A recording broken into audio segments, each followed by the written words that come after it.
Hallelujah, praise the Lord, thank you Jesus. प्रभु यीशु मसीह के सामर्थी नाम से मैं आप सबको ग्रीटिंग्स देती हूँ।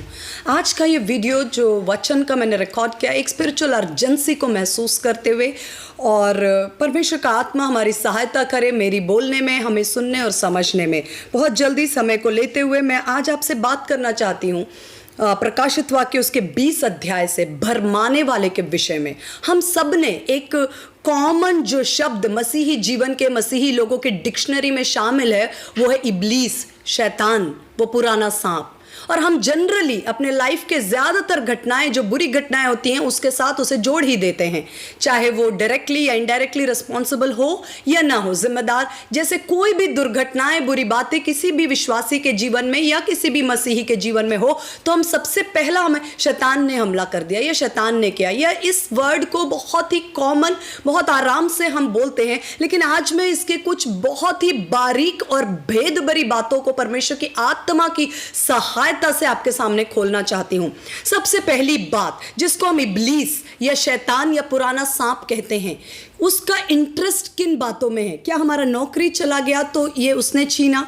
क्या हमारे सेहत को उसने छीना? क्या हमारे फाइनेंस को उसने छीना? क्या हमारे गर्भ को संतान की उत्पत्ति से उसने रोका? या उसका इंटरेस्ट इनमें से कौन सी बातों में है? उसे क्या मिलता है हमारे जीवन में इन बातों को रोकने के द्वारा? मैं आज आपको वचन के साथ बात करना चाहती हूं। भरमाना उसका सबसे प्राइमरी, सबसे मुख्य, सबसे नंबर 1 एजेंडा में, जिसे हम शैतान या इब्लीस या डेविल या पुराना सांप कहते हैं, उसका पहला जो नंबर 1 एजेंडा है वो है भरमाना। किसी के राह चलते स्कूटर का एक्सीडेंट करना या किसी के घर में चोरी करना, ये बहुत ही एक बहुत सेकेंडरी और दूसरी बातें हैं। अगर हम इन्हीं बातों में उलझ कर रह जाएंगे तो हम अपने शत्रु के वास्तविक जो प्लान है, उसका वास्तविक योजना है, उसकी वास्तविक युक्ति है, वास्तविक उसके जो हथियार हैं, उनसे अनजाने रहेंगे और हम अंधेरे में तीर चलाते रहेंगे। हमारी प्रार्थनाएं भी दाएं बाएं चलती रहेंगी। हम प्रार्थना करेंगे, प्रभु अगली बार एक्सीडेंट नहीं होना चाहिए, या अगली बार हमारा पैसा नुकसान ना हो। इस तरह की हमारी प्रेयर लाइफ को वो गड़बड़ी और दाएं बाएं और हमारी प्रार्थना के जीवन को वो बिखेर देता। हम प्रार्थना तो करते हैं लेकिन दिशाहीन ढंग से। हमें खुद अंदाज ही नहीं कि हमें क्या प्रार्थना करनी चाहिए। वास्तव में जो समस्या है उसकी जड़ कहां है?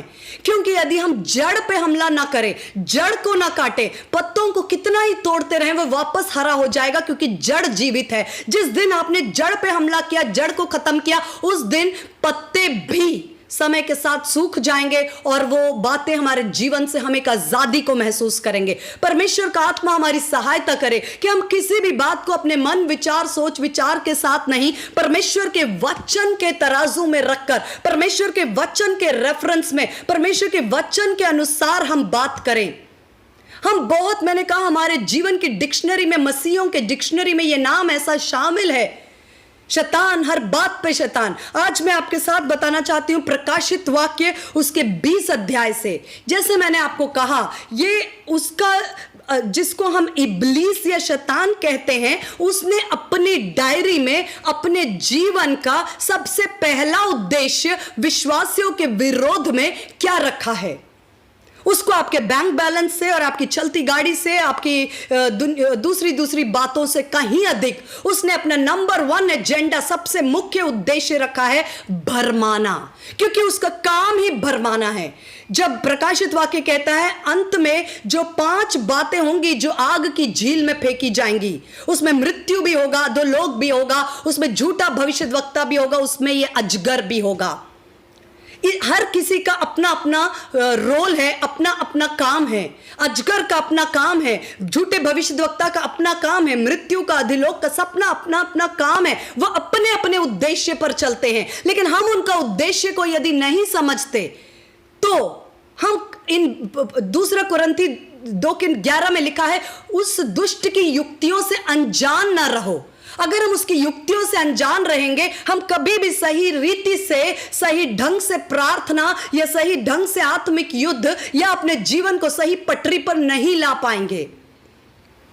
प्रकाशित वाक्य 20 अध्याय के अंदर मैं पढ़ रही हूं पहला वचन लिखा है, मैंने एक स्वर्गदूत को स्वर्ग से उतरते देखा जिसके हाथ में अथाह कुंड की कुंजी और एक बड़ी जंजीर थी। उसने उस अजगर, ध्यान से सुने, उसने उस अजगर अर्थात पुराने सांप को जो इब्लीस और शैतान है, बाइबल ने इतने ढंग से स्पष्ट कर दिया ताकि हमें कोई कंफ्यूजन ना रहे कि अजगर कोई और है, इब्लीस कोई और है, पुराना सांप कोई और है, शैतान कोई और है। जिसे आपने आदम और हवा के घटना में पाया, वो सांप जिसने हवा को भरमाया, उसने हवा को के ऊपर कोई तीर और तलवार नहीं चलाए, उसने हवा के हाथ पैर नहीं तोड़े, उसने हवा को बीमार नहीं किया। उसने जो हवा के साथ किया वो था बहुत ही सामर्थी एक काम, जो था भरमाना, धोखा। और वो आज भी अपने उसी पैटर्न और अपने उसी सिद्धांत पर चल रहा है।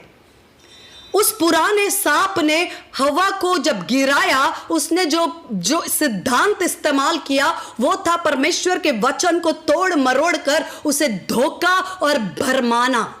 हवा धोखे से गिरी और भरमाई गई। और यहां लिखा है कि स्वर्गदूत, ये बाद की बात है जब 1000 वर्ष के लिए उस बात को स्पष्ट किया वचन में कि उसने उस अजगर अर्थात पुराने सांप को इब्लीस और शैतान है, जिस चारों एक ही के लिए रेफर किए जाते हैं, जिसे आप अजगर कह सकते हैं, पुराना सांप वो जिसने आदम और हव्वा के जमाने से भरमाया, और लिखा है उसी इब्लीस और शैतान है, उसे पकड़कर 1000 वर्ष के लिए बांध दिया और उसको अथाह कुंड में डालकर बंद कर दिया, मोहर कर दी कि वे 1000 वर्ष पूरे होने तक जाति जाति को फिर ना भरमाए। उसमें यह नहीं लिखा है कि वो जाति जाति के लोगों को दुख, बीमारी, संकट और नाना प्रकार की बातों, उसका नंबर 1 एजेंडा जिसके द्वारा वो बाकी सारे कामों को कर लेता है, भय की आत्मा को लाता है, दुख को लाता, बीमारी को लाता, तमाम बातें तो चेन के रूप में जुड़ जाती है, लेकिन सबसे मुख्य काम उसका है भरमाना। इसलिए लिखा है उसे 1000 वर्ष के लिए अथाह कुंड में डाल दिया गया ताकि वो जाति जाति के लोगों को अब 1000 वर्ष के टाइम पीरियड के लिए उसे रोक दिया गया। और उसका काम क्या था? फिर वो ना भरमाए। उसके बाद 20 अध्याय ही मैं देख रही हूं, प्रकाशित वाक्य 20 अध्याय, और उसके बाद 7वां वचन में लिखा, जब 1000 वर्ष पूरे हो चुके होंगे तब वो शैतान, यानी कि वही अजगर, वो इब्लीस, वो शैतान, वो पुराना सांप, तब फिर उसे कुछ समय के लिए छोड़ दिया जाएगा। उसके बाद फिर इसी वचन के दूसरे भाग में लिखा है वो क्या करेगा? तब वो पृथ्वी के ऊपर तमाम पृथ्वी के चारों ओर जाकर सबको भरमा कर लड़ाई के लिए इकट्ठा करेगा। लड़ाई तो करेगा, करवाएगा, लेकिन उसके लिए वो तरीका, जो यंत्र यूज करेगा वो क्या होगा? भरमा कर। फिर से 10वां वचन लिखा है, और उनका भरमाने वाला शैतान आग और गंधक की उस झील में, जिसमें ऑलरेडी वो पशु, बीस्ट, झूठा भविष्यद्वक्ता, फॉल्स प्रॉफिट भी होंगे, डाल दिया जाएगा और रात दिन युगानुयुग की पीड़ा में तड़पते रहेंगे। ये दी एंड है, उसका फाइनल एंड।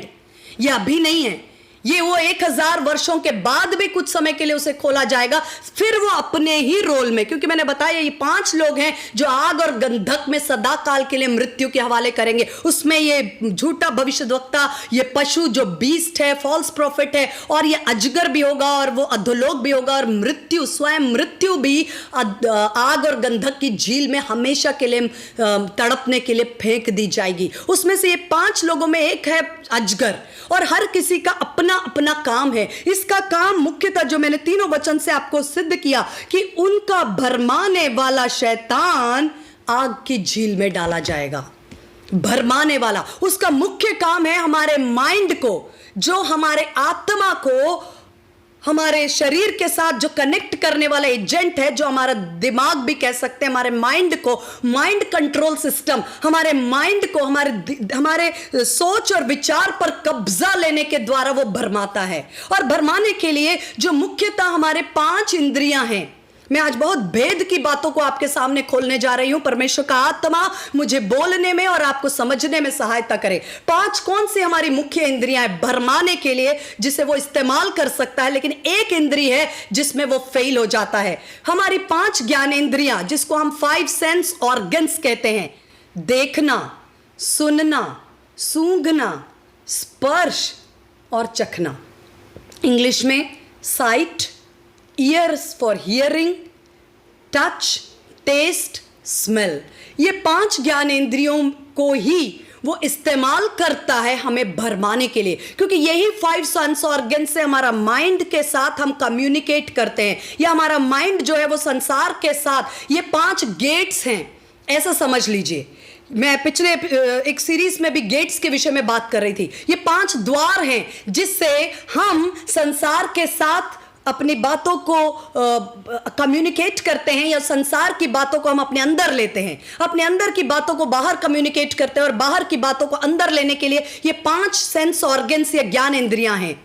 और इन्हीं का इस्तेमाल करके, इन्हीं के ऊपर अपना कैप्चर करके, कब्जा करके शत्रु भरमाने की कोशिश करता है एक इंडिविजुअल, यानी कि एक व्यक्ति को, उसके द्वारा एक परिवार को, एक परिवार के द्वारा एक समाज को, एक समाज के द्वारा एक कम्युनिटी को, एक देश को। कितना भी हम इसका दायरा बढ़ा सकते हैं। मैं बात कर रही थी, अब मैं वचन से कुछ बातों को बहुत ही इंपॉर्टेंट आपके साथ शेयर करूंगी। इन 5 ज्ञानेंद्रियों में से केवल एक है जो सबसे स्पेशल है, वो है सुनना।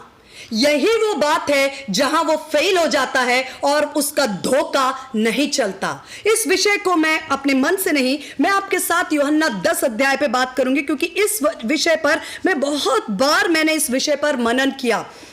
यूहन्ना 10 अध्याय, ज्यादातर विश्वासी इसे जानते हैं कि यीशु मसीह ने कहा, मेरी भेड़ मेरा शब्द पहचानती हैं। द्वारपाल अपने चरवाहे को पहचानता है और उसके लिए द्वार खोलता है।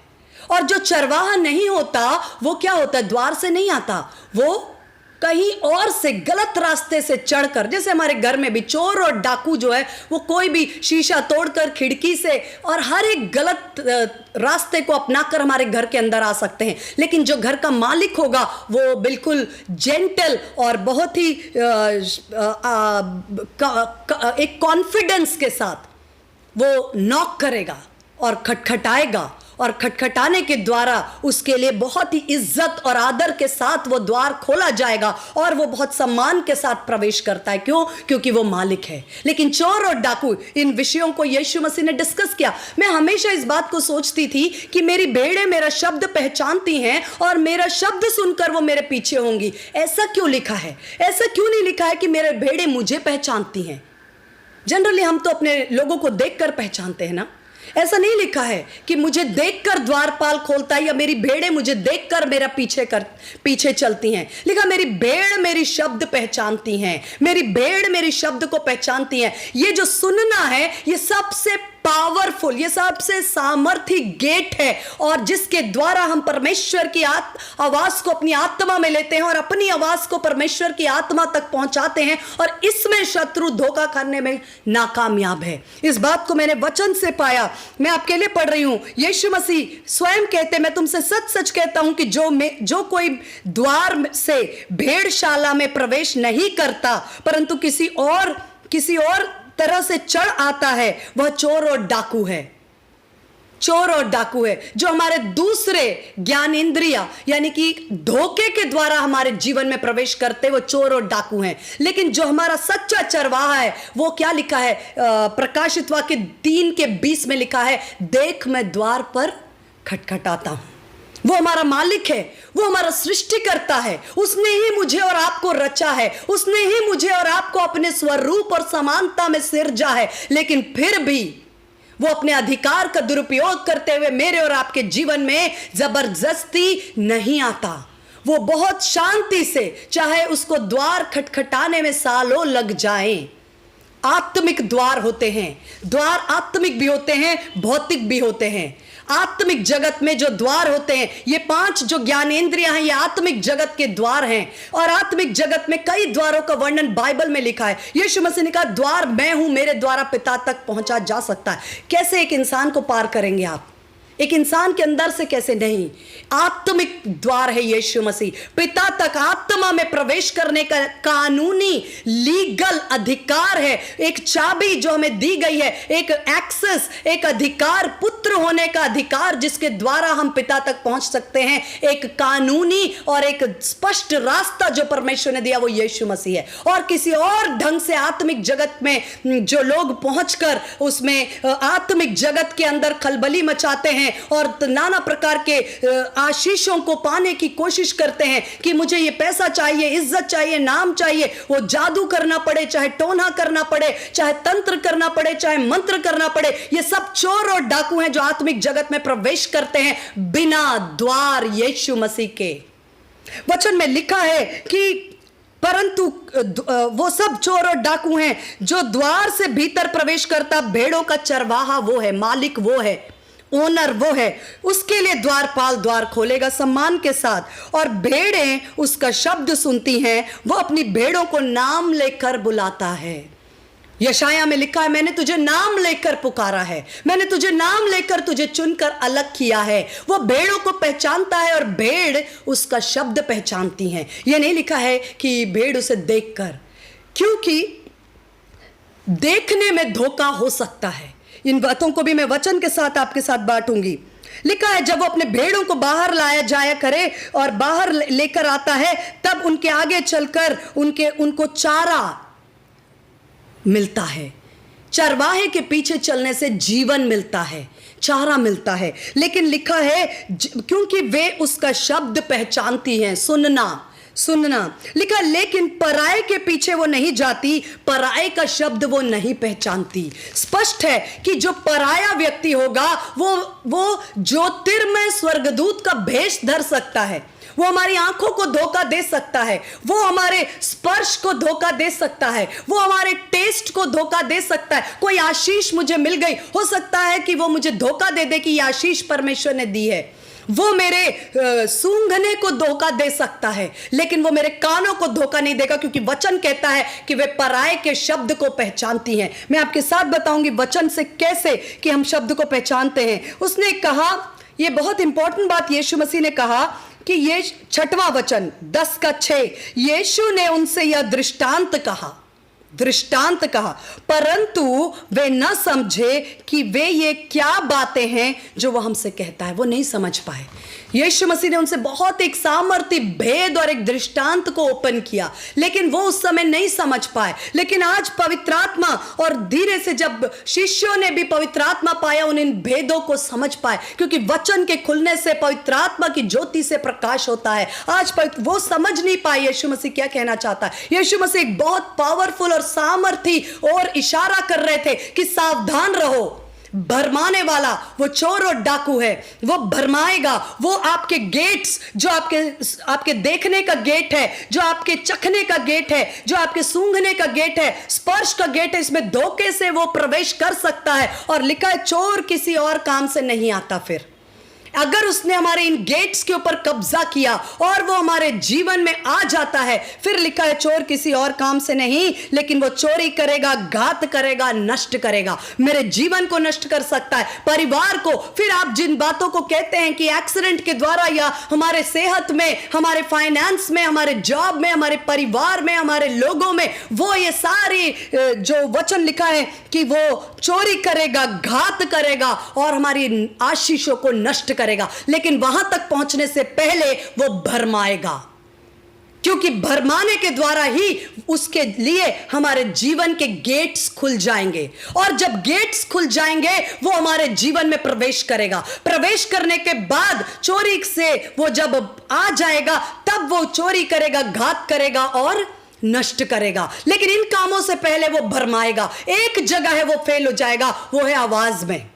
कभी भी वो हमारी मालिक की आवाज, यीशु मसीह की आवाज, परमेश्वर की आवाज को कॉपी नहीं कर पाएगा। ये बातें मैं भावनात्मक स्पीच नहीं दे रही हूं, वचन से आपसे बात करूंगी। वचन में लिखा है, मेरी भेड़ मेरे शब्द को पहचानती है। यीशु मसीह ने ये नहीं कहा मेरी भेड़ मुझे छू कर पहचानती है, मेरी भेड़ मुझे देख कर पहचानती है, मेरी भेड़ मुझे सूंघ कर पहचानती है, मेरी भेड़ मुझे चख कर या मेरी आशीषों को के द्वारा मुझे पहचानती है। ये सब बातों के द्वारा भरमाए जा सकते हैं। अंत का समय भरमाने वाला जानता है उसका समय कम है, वो अपने सबसे अधिक सामर्थ्य के साथ भरमाने के लिए पृथ्वी पर काम कर रहा है। उसके पास आज सारे हथियार हैं, इंटरनेट है, हर एक बातों का उपयोग वो कर रहा है कि हमारे जवानों को, हमारे परिवारों को, हमारे जीवनों को वो भरमाए। लेकिन एक जगह वो फेल हो जाता है, वो है आवाज में।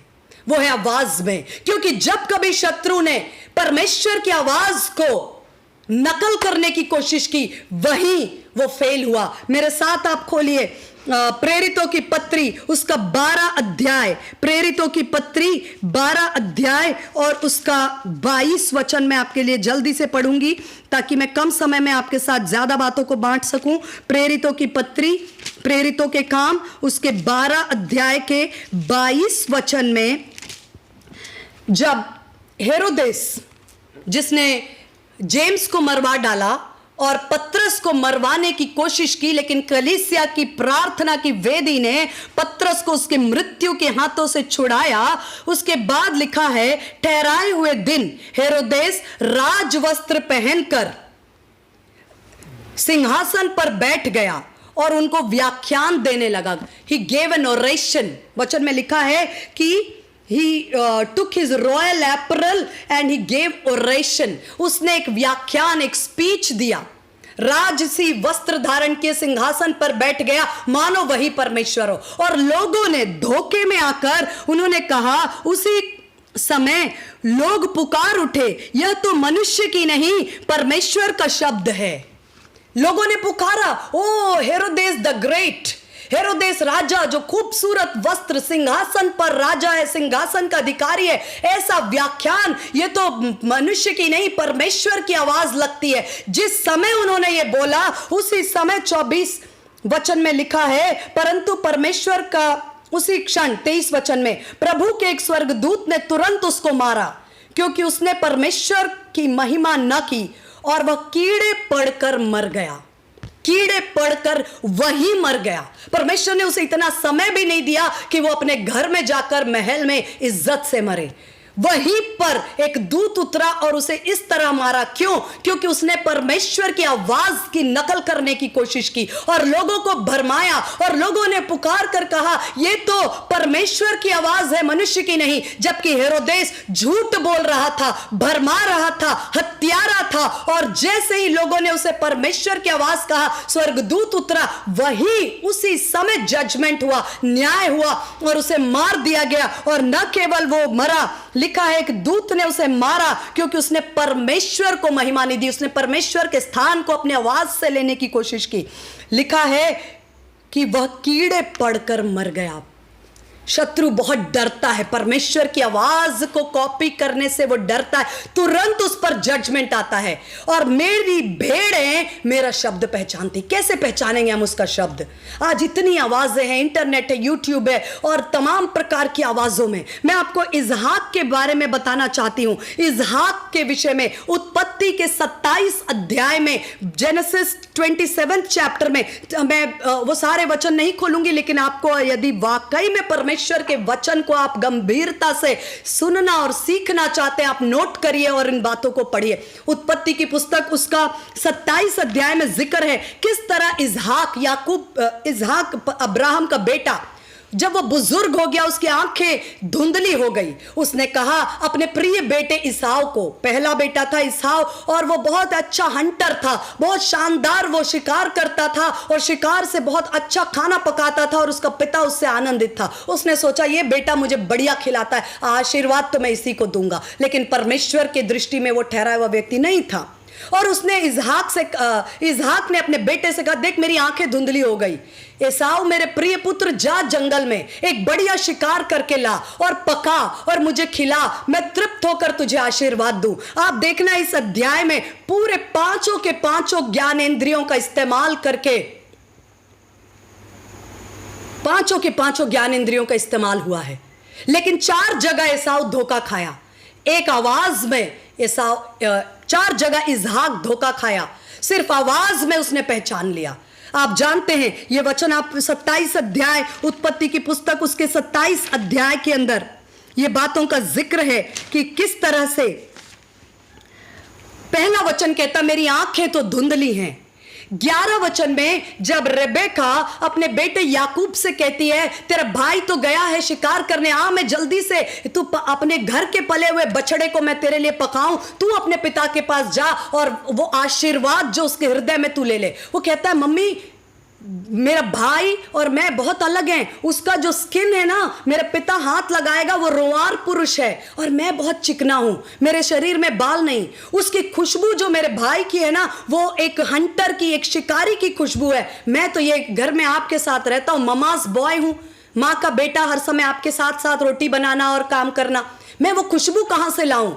मेरे पिता की आंखें जरूर धुंधली हैं, लेकिन वो छूकर पहचान लेगा, वो खुशबू से पहचान लेगा। फिर मेरे भाई का पकाना, उसका स्वाद, उसकी मां ने बोला तू कोई चिंता मत कर, मैं तेरे लिए पकाऊंगी, सारा इंतजाम करूंगी, तू जा।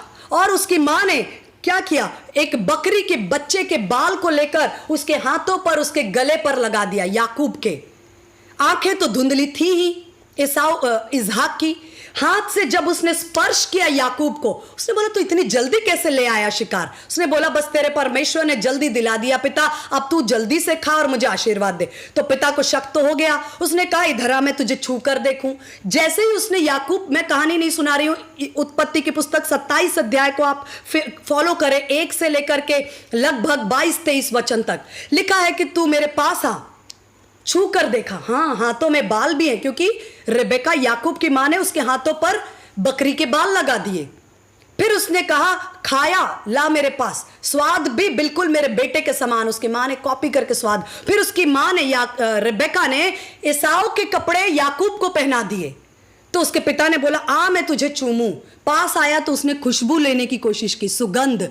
कहा सुगंध तो बिल्कुल मेरे बेटे एसाव की है, वही सुगंध है, वही शिकारी की सुगंध है, वही खेतों की सुगंध है, मेरे बेटे की सुगंध है। सुगंध में उसने धोखा खाया। उसके मां ने कपड़े, एसाव के कपड़े याकूब को पहनाए, उसका बाप सुगंध में धोखा खाया। उसने हाथ पे बकरी के बाल लगा दिए, छुआ, उसने याकूब को धोखा खाया। आंखें तो कमजोर थी ही, देखने से धोखा खाया।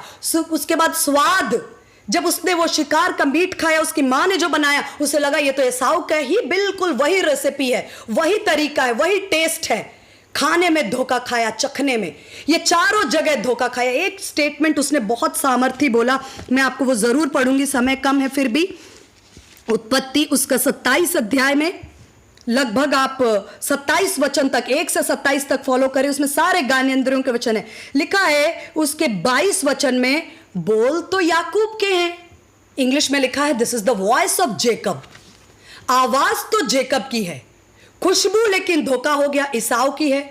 छूने में एसाव के समान है, खाने में जो स्वाद आ रहा है वो एसाव का जो पकाना वो ही है, देखने में दिखाई नहीं दे रहा है। ये चारों जगह धोखा खाया। एक जगह इसहाक ने कहा बोल तो याकूब का सा है, आवाज में धोखा, वो पकड़ा गया, आवाज में वो पकड़ा गया। उसने कहा तेरी आवाज तो याकूब की है, लेकिन क्योंकि 4 ज्ञानेंद्रियों में वो धोखा खा चुका था, अब एक जगह पर उसको लगा, हो सकता है बुढ़ापे में अभी अपन खाने पीने में इंटरेस्ट लेते हैं, ला भाई दाख मधु भी पिला, बढ़िया खिला, खाऊं पीऊं, तृप्त हो और आशीष दूं। इसहाक ने इतना ध्यान नहीं दिया आवाज के ऊपर, उसने पहचान लिया, उसने कहा आवाज तो याकूब की है। बाकी चारों जो देखने में, सुनने में, देखने में, छूने में, चखने में और स्मेल, सुगंध तो सब कुछ एसाव का है, आवाज तो याकूब की है। ये 5 ज्ञान इंद्रियों में उसने पकड़ लिया था, लेकिन उस बात को उसने साइड में रखा, उसने ध्यान नहीं दिया। उसने कहा अभी खाने पीने में अपन इंटरेस्ट दिखाएंगे, इसको आशीर्वाद देंगे, ये आवाज वगैरह के बात को बाद में करेंगे। जब आवाज खुलती है, परमेश्वर की आवाज में जीवन है। शत्रु ने जब कभी भी आवाज को कभी वो कॉपी नहीं कर पाया। परमेश्वर की आवाज में परमेश्वर की आत्मा है, परमेश्वर की आत्मा में परमेश्वर का जीवन है। वो जीवन शत्रु कहां से लाएगा? क्योंकि यीशु मसीह ने कहा जो सदूकी और फरीसियों को कि तुम तो अपने पिता शैतान से हो, जो आरंभी से हत्यारा है। तुम तो, उसने सदूकी और फरीसियों को, यीशु मसीह ने कहा यूहन्ना रचित सुसमाचार में, तुम तो आरंभी से अपने पिता शैतान से हो और वो तो हत्यारा है। तो हत्यारा जीवन की आत्मा कहां से लाएगा? क्योंकि परमेश्वर का वचन यूहन्ना 6:63, यूहन्ना रचित सुसमाचार उसके 6 अध्याय और उसका 63, यीशु मसीह कहते हैं आत्मा तो जीवनदायक है, शरीर से कुछ लाभ नहीं। जो बातें मैं तुमसे कहता हूं वे आत्मा हैं और वे जीवन हैं। यीशु मसीह ने स्पष्ट, फिर से पढ़ूंगी ये मैं, आत्मा तो जीवनदायक है, परमेश्वर की आवाज में, परमेश्वर के वचन में परमेश्वर की आत्मा है, और परमेश्वर की आत्मा जीवनदायक है। शत्रु ये आत्मा कहां से लाएगा? जीवन की आत्मा, वो तो आरंभ ही से हत्यारा है। इसलिए वो ये आवाज, ये आत्मा कभी भी हमें धोखा देने में असफल होता है, अगर हम ध्यान से इस बात को पकड़ ले कि मेरे शब्द, मेरी भेड़ मेरे शब्द पहचानती। शरीर से कुछ लाभ नहीं, जो बातें मैं तुमसे कहता हूं वे आत्मा हैं और वे जीवन भी हैं। भजन संहिता 19। मैं जानती हूं कि मेरा वीडियो थोड़ा लंबा हो रहा है, लेकिन मुझे इन वचनों को आपके साथ बांटना है। जिनको परमेश्वर के वचन के साथ धीरज है वो सुन सकते हैं। 19 के 7 में लिखा, भजन संहिता 19 का 7, यहोवा की व्यवस्था खरी है, वह प्राणों को बहाल कर देती है। यहोवा की व्यवस्था, यहोवा का वचन, यहोवा का आत्मा खरा है, वो प्राणों को बहाल करता, में जीवन लेकर आता है। जीवन की बातें। पर चेलों को यीशु मसीह ने कहा, तुम भी जाना चाहते हो, भीड़ के साथ चले जाओ। चेलों ने कहा, हम कहां जाएं? जीवन की बातें तो तेरे पास है। यीशु मसीह की आवाज, परमेश्वर के वचन में जीवन है। शत्रु कभी वो जीवन अपनी आवाज में नहीं ला सकता, क्योंकि वो आरंभ ही से हत्यारा है। एक वचन को बोलकर मैं कंक्लूड करूंगी। वो पाया जाता है पहला राजा उसके 3 अध्याय में। पहला राजा उसके 3 अध्याय में, पहला राजा उसके 3 अध्याय में जिक्र है उस बात का, जब 2 स्त्रियां राजा सुलेमान के पास आईं। 2 स्त्रियां राजा सुलेमान के पास आई। आप विश्वासी हैं, आपने वचन पढ़ रखा, आप इस घटना से परिचित हैं। वो दोनों एक ही बच्चे को लेकर लड़ रही थी। वो दोनों स्त्रियों को कुछ समय पहले एक बच्चा हुआ। उनमें से एक जो थी वो लापरवाह थी, वो बच्चे के ऊपर ऐसा सोई कि वो बच्चे को मार डाला। तभी यीशु मसीह ने यूहन्ना 10 अध्याय में लिखा है कि जो मजदूर होता है ना, वो भेड़िया को आता देखकर भाग जाता है, लेकिन सच्चा चरवाहा मैं हूं जो अपने भेड़ों के लिए अपनी प्राण दे देता हूं, भेड़ों की प्राण लेता नहीं। लिखा है उनमें से एक स्त्री अपने बच्चे पर ऐसा सोई कि उसका बच्चा मर गया, तो उसने जीवित बच्चे को उठा लिया दूसरी स्त्री का, और दोनों लड़ते लड़ते सुलेमान के पास पहुंच गई। ये हमारा बच्चा, ये मेरा बच्चा, ये मेरा बच्चा। सुलेमान ने एक तलवार को मंगवाया और कहा, लाओ तलवार।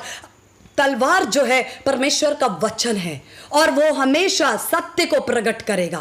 परमेश्वर का वचन लिखा, तुम सत्य को जानोगे, सत्य तुम्हें स्वतंत्र करेगा। उसने तलवार को मंगवाया, उसने कहा, इस बच्चे के मैं 2 टुकड़े कर देता हूं। सुलेमान सबसे बुद्धिमान राजा था, उसको परमेश्वर के वचन का और आत्मा का प्रकाश था। उसने परमेश्वर के वचन को उठाया, उसने कहा, आज मैं इस बच्चे के 2 टुकड़े करता हूं, दोनों लड़ रहे हो, दोनों आधा आधा ले लो। पहला राजा उसके 3 अध्याय और उसके 26 वचन में, जब उसने कहा इस बच्चे के 2 टुकड़े कर देते हैं, दोनों आधा आधा ले लो, लड़ाई खत्म, तब उस जीवित बालक की माता का मन अपने बेटे के स्नेह से भर आया, और उसने राजा से कहा, हे मेरे प्रभु, जीवित बालक उसी को दे दे, परंतु उसको किसी भांति से ना मारना। उसने कहा, प्रभु, ये राजा, इस बच्चे को मत मारो। देखने में तो दोनों ही मां लग रही थी, राजा को देखने से पहचान नहीं हुआ, दोनों ही लग रही थी कि हाँ भाई बच्चे की मां है। देखने से पहचान नहीं हो रही थी कि असली मां कौन है। मुंह खोलते ही असली मां की पहचान हो गई। वचन से, आवाज से नहीं, उस आवाज में जो जीवन था ना, उस मां की आवाज में उस बच्चे के लिए जीवन था, और यही उस मां की पहचान थी। राजा को मालूम था असली मां की क्या पहचान है। उस मां की आवाज में लिखा है 26 वचन, तब जीवित बालक की माता का मन अपने बेटे के लिए स्नेह से भर आया। उसने कहा, हे राजा, हे मेरे प्रभु, जीवित बालक को उसी को दे दे, उसे किसी भांति से ना मार। लेकिन दूसरी स्त्री ने क्या कहा, नहीं, अगर ये बेटा मुझे नहीं मिलेगा तो इसे भी नहीं मिलेगा, मार डालो।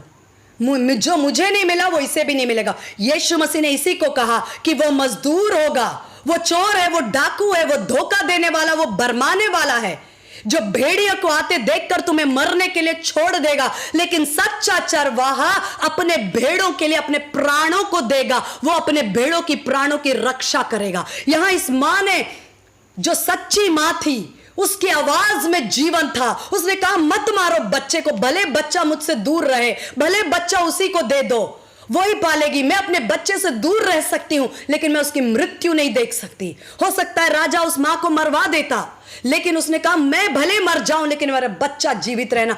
मां की आवाज में जीवन था, परमेश्वर की आवाज में जीवन है, जीवित परमेश्वर के वचन में जीवन है। जीवित परमेश्वर का वचन मेरे और आपके लिए जीवन को लेकर आता है। इसलिए, लेकिन यह जीवन हमेशा सुनने में अच्छा लगे जरूरी नहीं है। जो आपसे मीठी बातें करे, उत्साह की बातें करे, भलाई की बातें करे, वही जीवन है। कभी आपको परमेश्वर ने डांट लगाई तो ये वचन अधूरा होता अगर मैं इस बैलेंस को नहीं लाती। इब्रानियों 6:12 अध्याय में लिखा है, यदि तुम पुत्र हो तो परमेश्वर की ताड़ना और परमेश्वर की डांट से पीछे मत हटना, क्योंकि बेटे को ही डांट पड़ती है, बेटे को ही ताड़ना दी जाती है। अगर ताड़ना नहीं दी गई तो तुम क्या है, न्याय की संतान नहीं हो। यदि संतान हो तो गलत काम करने पर तुम्हें परमेश्वर उसकी आवाज में डांट भी होगी, और उस डांट में भी तुम्हारे लिए जीवन होगा। जरूरी नहीं कि आज आप पहचाने, आप अपने दोस्तों को पहचाने, मैं ड्रग्स में जा रही, गलत काम में जा रही, मेरे दोस्त मेरा पीठ थप, कोई नहीं, एक नशा और, एक ग्लास और, एक कश और, पहचाने क्या इसकी ये मुझे उत्साहित कर रही है। मेरे माता पिता और मेरे पास्टर या मेरे लोग मुझे डांट रहे हैं, लेकिन जीवन किसमें है?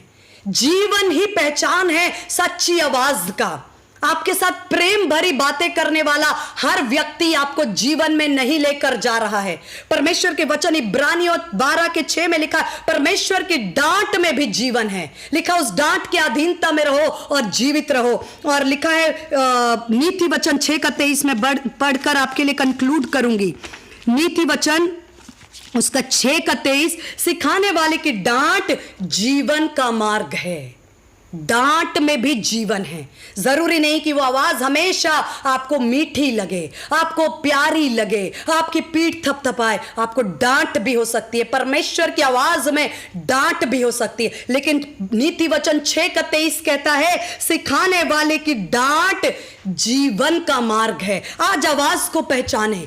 कौन कौन सी बातें हमारे जीवन में अंदर आ चुकी हैं। शत्रु हमारे देखने के द्वारा, हवा ने देखा ये फल खाने में मन भावना है, धोखे में आ गई, वो धोखे में आ गई। देखने में हमें धोखा हो सकता है, हमारे सूंघने में धोखा हो सकता है, हमारी आशीषें जो हमें मिलती हैं, हम जो चखते हैं उससे हम धोखा पा सकते हैं। हमारे स्पर्श में हर जो हाथ जो हमें टच कर रहा है वो परमेश्वर का स्पर्श हो, जरूरी नहीं, धोखा भी हो सकता है। भरमाने वाला इन ज्ञानेंद्रियों, 4 ज्ञानेंद्रियों पर कब्जा करके हमारे गेट्स को, हमारे इन गेट्स को, हमारे देखना, हमारा सूंघना, हमारे टच को और हमारे इन ज्ञानेंद्रियों के गेट्स पर कब्जा करके हमारे जीवन में प्रवेश कर सकता। उसके बाद वो नष्ट करता, घात करता और चोरी करता। ये सब बाद में होता, पहले भरमा कर वो हमारे जीवन में प्रवेश करता इन गेट्स के द्वारा। लेकिन एक गेट है जिसमें वो उसका आइडेंटिटी कार्ड फेल हो जाता है। उस गेट में वो है सुनना। मेरी भेड़ मेरा शब्द पहचानती है। क्या आप यीशु मसीह की आवाज पहचानते हैं? क्या आप उसकी आवाज पहचानते? क्योंकि उसकी आवाज में जीवन है, उसके वचन में जीवन है, उसकी डांट में भी जीवन है। शत्रु ये जीवन ला नहीं सकता, क्योंकि आरंभ ही से वो हत्यारा है। पहचाने। आज कोई आवाज आपको कह रही है कि तेरा भला नहीं होगा, तेरे साथ कभी भला नहीं होगा। पहचाने, क्या ये बातें आपको जीवन की ओर लेकर जा रही हैं या आपको मृत्यु की ओर लेकर जा रही है? यदि ये आवाज आपको मृत्यु की ओर लेकर जा रही है, तुरंत इस गेट को बंद करें और कहें निकल जा, शट अप। यीशु मसीह ने पतरस को डांटा, शट अप। जैसे ही पतरस ने कहा हम तुझे कभी क्रूस पर नहीं जाने देंगे, यीशु मसीह ने पहचान लिया ये आवाज ने तेरी आवाज नहीं है पतरस, शत्रु ने तेरे आवाज को कब्जा करने की कोशिश की है, शट अप, बंद हो जा। इसी तरह हमें भी कई आवाज है जो शत्रु हमें देने की कोशिश करता है, उसे शट अप बोलना है, बंद करना है। क्योंकि न्याय, जब कभी शत्रु परमेश्वर के वचन को कॉपी करने की कोशिश करेगा, हेरोद के समान, वही उस पर जजमेंट होता, कीड़े पड़ते हैं। लेकिन परमेश्वर की आवाज को वो कभी कॉपी नहीं कर सकता, क्योंकि उसमें जीवन है। मैं परमेश्वर का धन्यवाद करती हूँ। मैंने अपनी निर्बलता और अपनी थोड़ी सी समझ के अंदर जो कुछ परमेश्वर की आत्मा ने सिखाया वो आपके साथ विश्वास योग्यता के साथ बांटने की कोशिश की। मैं विश्वास करती परमेश्वर का आत्मा आप और प्रकाशित करे और आपके जीवन को जय से जय, उन्नति और हरेक भरमाने वाले के हाथ से छुड़ाकर चट्टान पर स्थिर करे। यीशु मसीह हर एक सुनने वालों के जीवन में बड़ा छुटकारा लेकर आए। धन्यवाद प्रभु यीशु मसीह, धन्यवाद पवित्र आत्मा। Thank you Jesus, thank you.